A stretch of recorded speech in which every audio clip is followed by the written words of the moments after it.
So it's September 26th, and I am sitting basically exactly where my 2020 spring bear died. I think when I found it, it was 5 feet that way.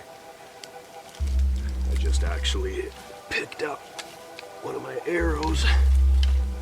This one here is lying right behind me. I had another one pass through that I never found, so I'm gonna take another peek for that, see if I can't find it. I've been sitting on this GoPro footage for a while now. I didn't really want to put it out without providing a bit more context. So, as bow hunters, obviously bringing home the meat is important. But for me at least, the priority is making a quick, clean kill. Most of the time they drop pretty quick. But this one, for whatever reason, every arrow that went into that bear was a kill shot. But I don't know why it took so long for the damn thing to die. When things get western, all you can really do is keep putting arrows in the animal until it lies down. You know, I could have backed out and left it at one arrow, came back in a couple hours, it would have been dead. But I wanted to end things for the bear as quickly as possible, so I just kept shooting, emptied my quiver almost. Yeah, I lost a bunch of arrows, so most of them broke. I'm gonna try and find the one that I couldn't locate here. So yeah, I'll let you enjoy this footage.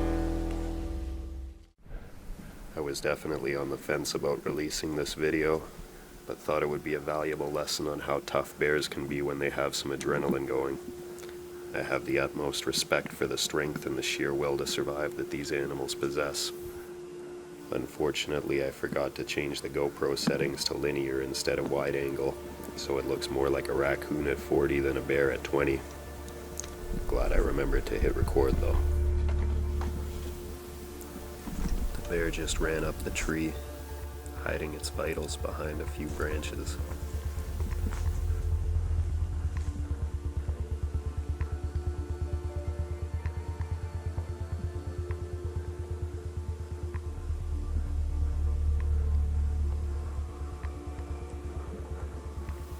I knew this would be a top pin shot, but out of curiosity I did want to get an exact range on the bear.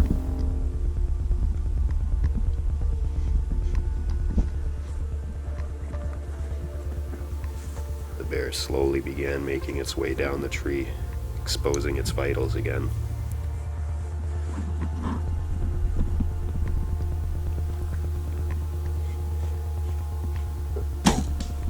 The first shot broke the bear's humerus in half, punctured one lung, and the broadhead embedded in the spine.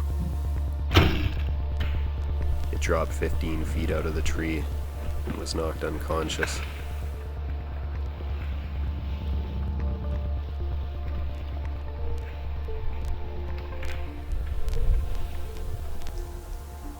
In hindsight, I should have knocked another arrow immediately, but I thought the bear would bleed out there.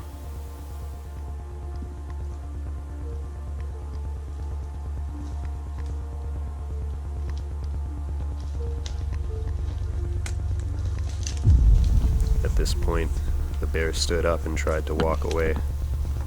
Its right front leg is out of order though.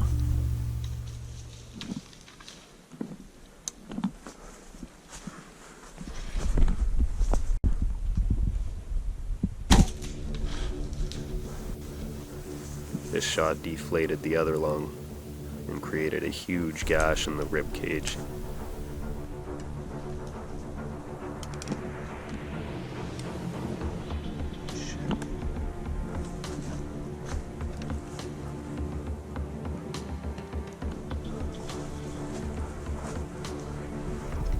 Just as I finally found a softball-sized hole to thread my arrow through, the bear rolled down the hill.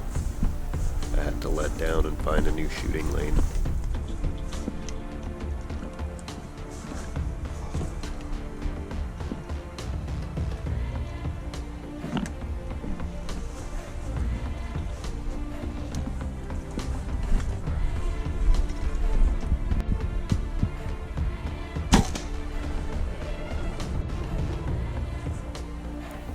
this point I'm in disbelief at how tough this bear is.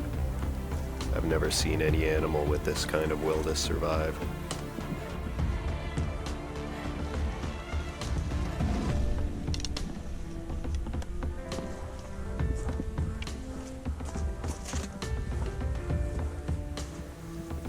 The bear is now 7 yards from me, behind the tree, facing me head on.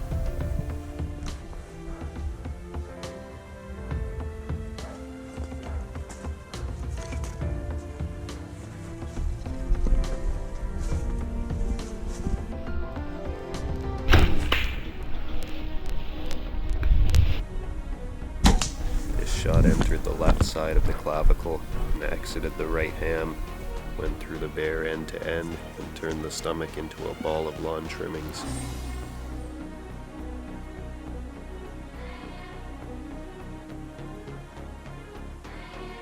The tree left of center keeps moving. I can't see the bear, but I can tell it's still alive. I have 1 arrow left out of a 5-arrow quiver.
Sad as it is to say, this bear most likely wouldn't have made it another year or two.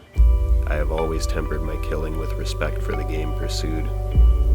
I see the animal not only as a target, but as a living creature with more freedom than I will ever have. I take that life, if I can, with regret as well as joy, and the sure knowledge that nature's ways of fang and claw, or exposure and starvation, are a far crueler fate than I bestow. Fred Bear said those words over 60 years ago, and at least for me, they still ring true.